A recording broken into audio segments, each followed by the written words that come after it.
Welcome back to Frontier Justice, where we bring you the most incredible stories of people defending their property against entitled bullies and corrupt authorities.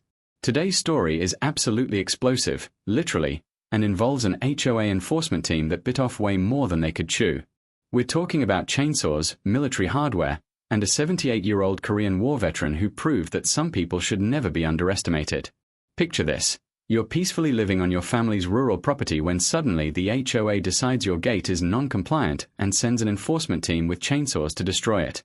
But what happens when they pick on someone whose grandfather left behind more than just memories from his military service? Stick around because this story has the most jaw-dropping climax involving a piece of military history that stopped an entire HOA enforcement team dead in their tracks. Our story takes place in Clearwater County, Texas, where sprawling ranches meet modern subdivision development. This is where old-time Texas meets new money, and the clash between traditional property rights and modern homeowners associations creates endless drama. Meet Tommy Rodriguez, a 34-year-old mechanic who inherited his grandfather's 40-acre spread on the outskirts of what used to be pure ranch country. Tommy was a straightforward guy who worked hard, minded his own business, and had deep respect for his grandfather's legacy. The property had been in his family since the 1940s, complete with the original ranch house, several outbuildings, and a beautiful hand-forged iron gate that his grandfather had commissioned from a local blacksmith in 1952. Then there's Brenda Hutchinson, the 49-year-old HOA president of the newly formed Clearwater Meadows Community Association. Brenda was a transplant from Dallas who brought big-city attitudes to small-town Texas. She drove a white Cadillac Escalade, wore designer clothes to grocery shop, and believed that her MBA gave her the right to reshape the entire county according to her vision of property value optimization. Supporting this Texas-sized drama was Chuck Morrison, Brenda's 52-year-old HOA enforcement coordinator, a former mall security supervisor who treated his new job like he was running a military operation. There was also Sheriff's Deputy Luis Martinez, a local boy who understood both the law and the culture of rural Texas, and Colonel William Bull Rodriguez, Rhett, Tommy's 78-year-old grandfather, whose wartime souvenirs would play a starring role in this story. Tommy had been living peacefully on his family's land for 5 years since inheriting it from his grandfather. The property was perfect for a bachelor who loved working on cars and motorcycles in his spare time. He had converted one of the old barns into a well-equipped garage where he restored classic vehicles, and the wide-open spaces gave him room to test drive his projects. The original iron gate that marked the entrance to the property was a work of art. Commissioned by Tommy's grandfather after returning from Korea, it featured intricate scrollwork incorporating military insignia and the family name. It stood 8 feet tall and 12 feet wide, supported by stone pillars that had weathered decades of Texas storms. The trouble started when Clearwater County experienced rapid suburban growth. Developers began buying up ranch land and converting it into subdivisions filled with cookie-cutter houses. The new residents, mostly affluent retirees and Dallas commuters, formed homeowners associations to maintain standards and protect property values. Brenda Hutchinson had moved to Clearwater Meadows 3 years earlier, seeking the authentic Texas experience while maintaining her urban lifestyle expectations.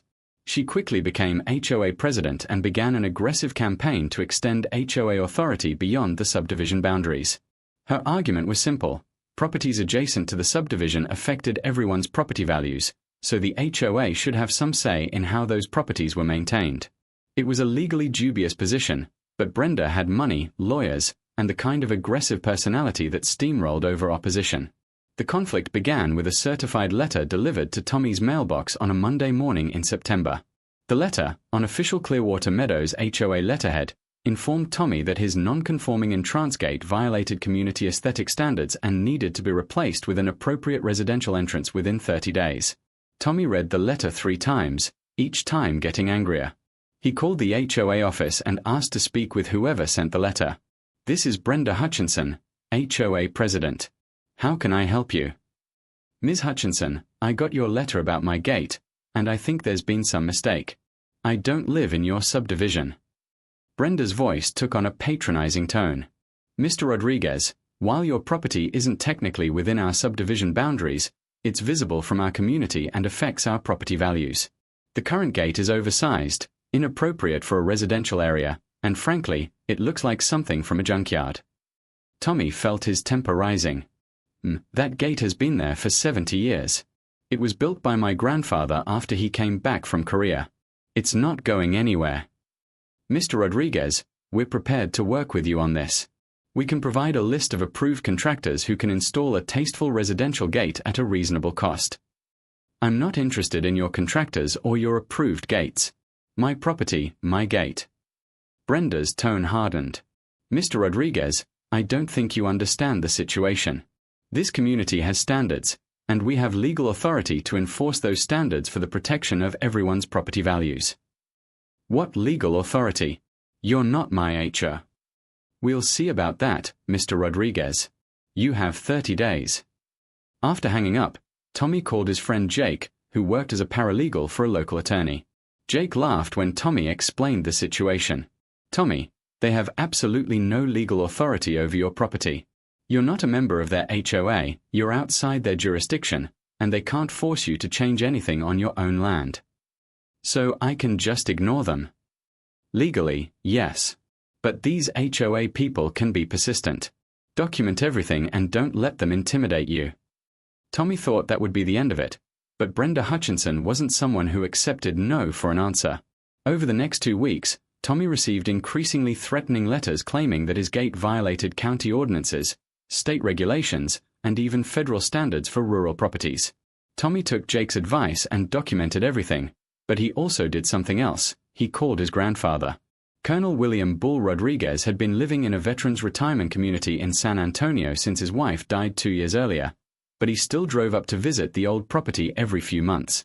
At 78, Bull was still sharp as a tack and tougher than a $2 steak. Grandson, you telling me some HOA princess is trying to mess with my gate? That's about the size of it, Grandpa. She says it doesn't meet their standards. Bull's voice took on a dangerous edge. Standards. I built that gate to commemorate the men who didn't make it back from Heartbreak Ridge. Some suburban princess wants to tear it down for her property values. Grandpa, I don't want you getting worked up about this. I can handle it. Son, you can handle whatever legal nonsense they throw at you. But if they show up on my land with tools and bad intentions, that's different business entirely. Tommy knew that tone. His grandfather was shifting into combat mode, and that usually meant someone was about to learn a hard lesson about respecting veterans and their property. 3 weeks after the first letter, Tommy came home from work to find Chuck Morrison and 2 other men measuring his gate and taking photographs. Chuck wore a polo shirt with HOA enforcement embroidered on it and carried an official-looking clipboard. Afternoon, Mr. Rodriguez. I'm Chuck Morrison, Enforcement Coordinator for Clearwater Meadows. We're documenting the non-compliant structure for removal proceedings. Tommy walked over, still carrying his work tools. You're documenting nothing on my property without my permission. Get off my land. Chuck puffed up his chest. Sir, we're conducting an official inspection under Community Standards Authority. You need to step back and let us do our job. Your job? Buddy, you're trespassing. I'm giving you 10 seconds to get off my property before I call the sheriff. Chuck looked at his 2 companions, both of whom seemed uncomfortable with the confrontation. Mr. Rodriguez, we have legal authority here. Interfering with our inspection could result in additional violations. Tommy pulled out his phone. Sheriff's office. This is Tommy Rodriguez on County Road 47. I have 3 men trespassing on my property who refuse to leave. Chuck and his team quickly departed, but not before Chuck shouted, This isn't over, Rodriguez. We'll be back with proper authorization. That evening, Tommy called his grandfather to update him on the situation. Bull listened quietly, then asked a question that chilled Tommy to the bone. Son, you remember where I keep the key to the back shed? Grandpa, whatever you're thinking. I'm not thinking anything except that some people need to learn there are consequences for disrespecting a man's property and his service. You still got that key. Tommy knew exactly what was in the back shed. When he was a kid, his grandfather had shown him the carefully maintained military equipment he'd inherited when his unit was decommissioned. Most of it was technically legal to own, but some items existed in legal gray areas that Bull preferred not to discuss. Grandpa, you can't be serious. Son, I spent 2 years in Korea watching good men die defending the principle that Americans have the right to their own property. I'll be damned if some HOA princess is going to tear down a memorial to those men without a fight. The next morning brought another certified letter, this one claiming that the county had issued a public safety violation for Tommy's gate. The letter demanded immediate removal or the HOA would take necessary enforcement action. Tommy called the county officers and confirmed what he already suspected. No such violation had been issued. The HOA was manufacturing legal documents to support their harassment campaign. That afternoon, Tommy's grandfather arrived at the property in his old Ford pickup, the truck bed covered with a military surplus top.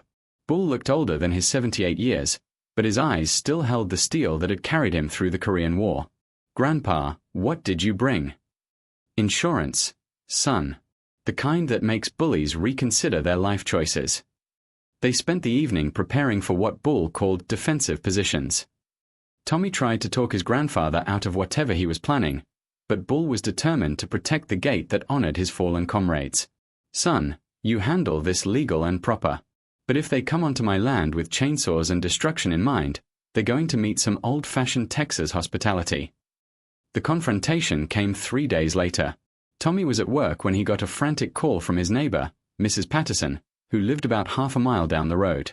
"Tommy, there's 3 trucks at your gate with a bunch of men and some kind of machinery." Tommy left work immediately and called his grandfather, who was already at the property. "Grandpa, whatever happens, don't do anything that'll land you in prison." "Son, at my age, prison's just another kind of retirement home. Don't worry about me." When Tommy arrived at his property, he found a scene that looked like a small military operation. Chuck Morrison had arrived with 2 pickup trucks full of equipment and 4 men carrying chainsaws and cutting tools. They had set up orange cones and official-looking signs claiming authority under emergency safety provisions. Chuck was directing his crew to begin cutting through the gate's hinges when Tommy's truck came roaring up the driveway. Tommy jumped out and confronted the group. "Stop! You're destroying private property." Chuck looked up from his clipboard. "Mr. Rodriguez, we have authorization from the county to remove this safety hazard. Stand back or you'll be charged with interfering with official duties." "Show me the authorization." Chuck handed over a document that looked official but was clearly fabricated. Tommy recognized the fake letterhead and forged signatures from his research into the previous letters.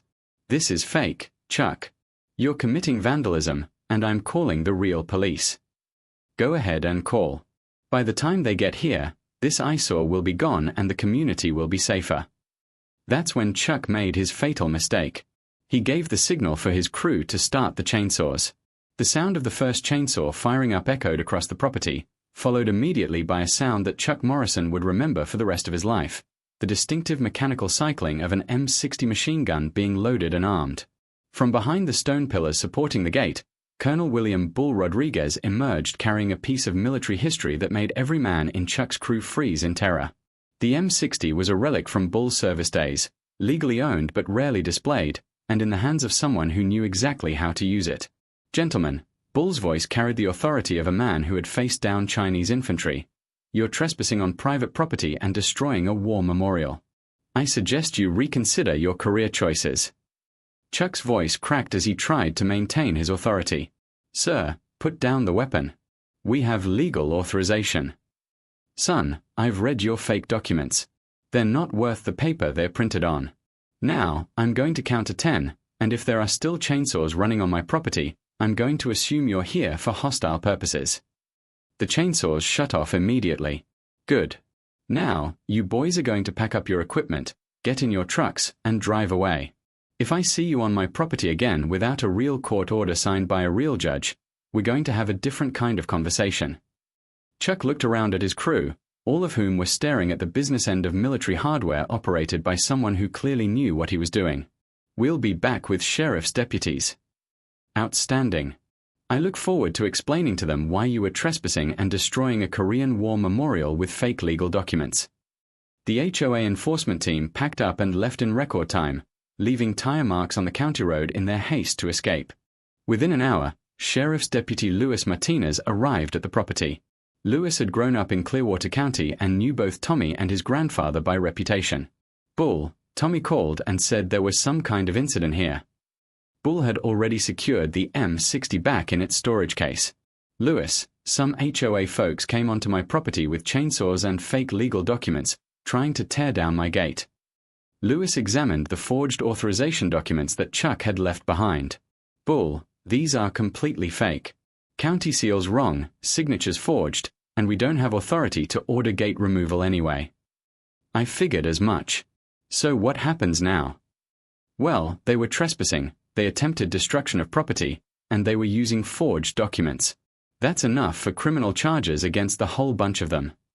Lewis spent the next hour documenting the incident and taking Tommy's statement about the harassment campaign. When he left, he had enough evidence to pursue serious criminal charges against Brenda Hutchinson and Chuck Morrison. The legal proceedings moved quickly. Brenda and Chuck were arrested on charges of criminal trespass, attempted destruction of property, and fraud. The forged documents were traced back to a print shop that Brenda had paid to create them, adding conspiracy charges to her legal troubles. The trial became a media sensation when the story broke about the Korean War veteran who used an M60 machine gun to protect his war memorial gate from HOA vandalism. News crews from Dallas, Houston, and San Antonio descended on Clearwater County to interview Bull about standing up to suburban bullies. Bull became an overnight sensation in veteran circles and among property rights advocates. His interview clips went viral, particularly the moment when a reporter asked if he regretted scaring the HOA crew. "Son, I regret that good men died in Korea so that Americans could live free on their own land. I don't regret reminding some folks that freedom isn't free and respect isn't optional." The criminal trial resulted in convictions for Brenda and Chuck. Brenda received 6 months in county jail and 2 years probation, plus $25,000 in fines and restitution. Chuck got 90 days in probation, plus community service that specifically involved maintaining actual war memorials. The civil lawsuit that Tommy filed against the HOA resulted in a $150,000 settlement and a permanent injunction preventing any future harassment of his property. The settlement also required the HOA to publicly apologize and acknowledge that Tommy's gate was a legitimate war memorial. But the story's impact went far beyond one legal victory. Bull's stand sparked a statewide conversation about HOA overreach and veterans' rights. The Texas legislature passed the Rodriguez Memorial Protection Act, which specifically protects war memorials on private property from HOA interference. The story also inspired other veterans to stand up against HOA bullying. Within 6 months, similar cases were being fought across the country, with the Clearwater County defense becoming a rallying cry for property owners facing HOA harassment. Brenda Hutchinson's HOA career ended in disgrace. She resigned from all community boards and eventually moved back to Dallas, where her reputation preceded her. Chuck Morrison found new employment in private security, but his background check revelations limited his career options significantly. Bull Rodriguez became a hero in veteran and property rights circles. He was invited to speak at VFW halls, American Legion posts, and Property Owners Association meetings across Texas. His message was always the same: respect for service, respect for property rights, and the importance of standing up to bullies. Tommy kept the family property and continued his restoration business. But now visitors came not just for his mechanical skills but to see the famous gate that sparked a national conversation. He installed a small plaque next to the gate identifying it as a Korean War memorial and listing the names of his grandfather's fallen comrades. Deputy Martinez received a commendation from the sheriff for his professional handling of the incident and his thorough investigation that led to successful prosecutions. He later ran for sheriff and won, partly on a platform of protecting rural property owners from suburban overreach. The M60 machine gun that stopped the HOA cold was donated to the County War Museum, where it's displayed with a placard telling the story of how one veteran's determination protected a memorial to his fallen brothers. The moral lessons from this incredible Texas tale resonate on multiple levels. First, respect for military service and sacrifice isn't optional, and attempts to erase memorials to fallen heroes will always meet resistance from those who understand the price of freedom. Second, bullies often mistake legal-sounding paperwork for actual legal authority. Brenda and Chuck assumed that official-looking documents would intimidate their targets into compliance, but they forgot that some people know the difference between real authority and manufactured intimidation. Third, sometimes the most effective response to aggression is a demonstration of superior force. Bull didn't fire a shot, but his willingness to defend his property with serious hardware immediately shifted the power dynamic and ended the harassment. Fourth, standing up to bullies often inspires others to do the same. Bull's story became a catalyst for similar resistance across the country, proving that individual acts of courage can spark broader movements for justice. Finally, the story demonstrates that some things are worth fighting for, regardless of age or circumstances. At 78, Bull could have let the young people handle the legal battles, but he chose to take a personal stand for principles that had guided his entire life. Today, Tommy's gate stands as proud as ever, a testament to both the men who didn't come home from Korea and the man who made sure their memory would be protected. Visitors often stop to read the memorial plaque and take pictures of the gate that became famous for surviving an HOA attack. And somewhere in Dallas, Brenda Hutchinson probably still wonders how her simple plan to improve property values ended up making her a national symbol of HOA overreach. The answer, of course, is that she forgot the first rule of Texas. Don't mess with a man's memorial to his fallen brothers, especially when that man knows how to operate military hardware. Sometimes justice comes from the barrel of a gun, even when that gun never fires a shot.